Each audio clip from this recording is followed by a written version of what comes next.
Imagine tentar misturar, tipo, a delicadeza do mel ancestral com a força bruta de uma cerveja extrema. Jogar tudo isso num barril de destilado e ver o que acontece. O mergulho de hoje é sobre uma bebida cuja ficha técnica parece um pergaminho alquímico moderno, a Mildhouse Boysenberry. E olha, não é um experimento conduzido por amadores. A gente está falando de uma colisão frontal entre duas gigantes do mercado artesanal. Sim, a J. Wakefield Brewing, lá da Flórida. Exato, que é super famosa por ter a mão pesada na criação de cervejas muito intensas. E a Superstition Meadery, do Arizona, que domina completamente a arte de fazer hidromel. O que eles criaram juntos foi um estilo chamado Mid-Braggot. Para quem não tem muita familiaridade com o termo, um braggot é basicamente o elo perdido histórico entre a cerveja e o hidromel. É onde grãos maltados e mel são fermentados no mesmo tanque. Isso. Só que, lendo as nossas fontes, fica claro que eles não pararam no básico, né?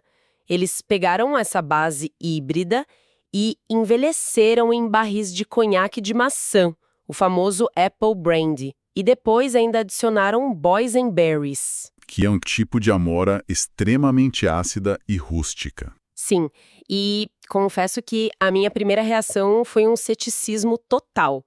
Maçã, madeira, mel, grão, amora ácida, parece muito uma receita para o desastre. O paladar não vira um campo de batalha confuso? É muito fácil achar que soa caótico. Mas assim, tem uma química muito precisa por trás dessa escolha. A Boysenberry é quase agressiva de tão ácida, sabe? Se essa fruta for apenas jogada ali no meio do mel e do malte, a bebida fica desequilibrada. Fica pontiaguda demais no paladar? Com certeza. O pulo do gato é justamente o barril de conhaque de maçã. Os barris de destilado costumam ser usados para ancorar esses sabores frutados muito intensos. A madeira do barril transfere taninos, que trazem aquela sensação de adstringência que seca a boca. E os resíduos do conhaque devem trazer alguma doçura, né? Exatamente, uma doçura málica, o açúcar natural da maçã. Esses dois elementos funcionam como um freio de mão para a acidez selvagem da amora. Cria uma base sólida, uma estrutura firme, em vez de confusão. Ainda bem que tem esse freio de mão, porque o motor dessa bebida é assustador. Ela chega a 18% de teor alcoólico. 18%! É um número colossal. E para tentar contrabalançar isso, a gente tem um amargor moderado de 30 IBU. Só que 30 IBU numa cerveja comum é perceptível, mas num monstro de 18% carregado de mel, esse amargor mal deve arranhar a superfície. Pois é, os 30 IBU aqui não estão para deixar a bebida amarga. Estão apenas para cortar o dulçor e evitar que ela seja enjoativa. O verdadeiro protagonista da textura é mesmo o álcool. Que aos 18% muda completamente o estado de espírito da bebida. Sim, ela deixa de ser refrescante e passa a ter o que a gente chama de sensação quente ou licorosa. O álcool atua como solvente superpotente, extraindo cada gota de sabor da fruta e da madeira. Mas, inevitavelmente, traz aquele aquecimento forte para a garganta. O que explica muito a recepção meio bizarra que essa bebida tem. Os dados de avaliação que analisamos mostram uma nota média de 3,47. Derivada de 688 avaliações, não é isso? Exato. E 837 registros únicos de um total de 891. Mas com um detalhe, atualmente tem 0 registros mensais. Como se fosse uma relíquia escondida. Nossa, e uma nota 3,47 no mundo das bebidas artesanais costuma significar que o produto é apenas mediano. Mas eu me pergunto se um ABV tão agressivo de 18% não seria o verdadeiro responsável por dividir as opiniões assim. Essa é a grande armadilha de olhar apenas por número frio, sabe? Esse 3,47 não reflete mediocridade, reflete polarização pura. Isso é psicologia do consumidor de nicho em ação.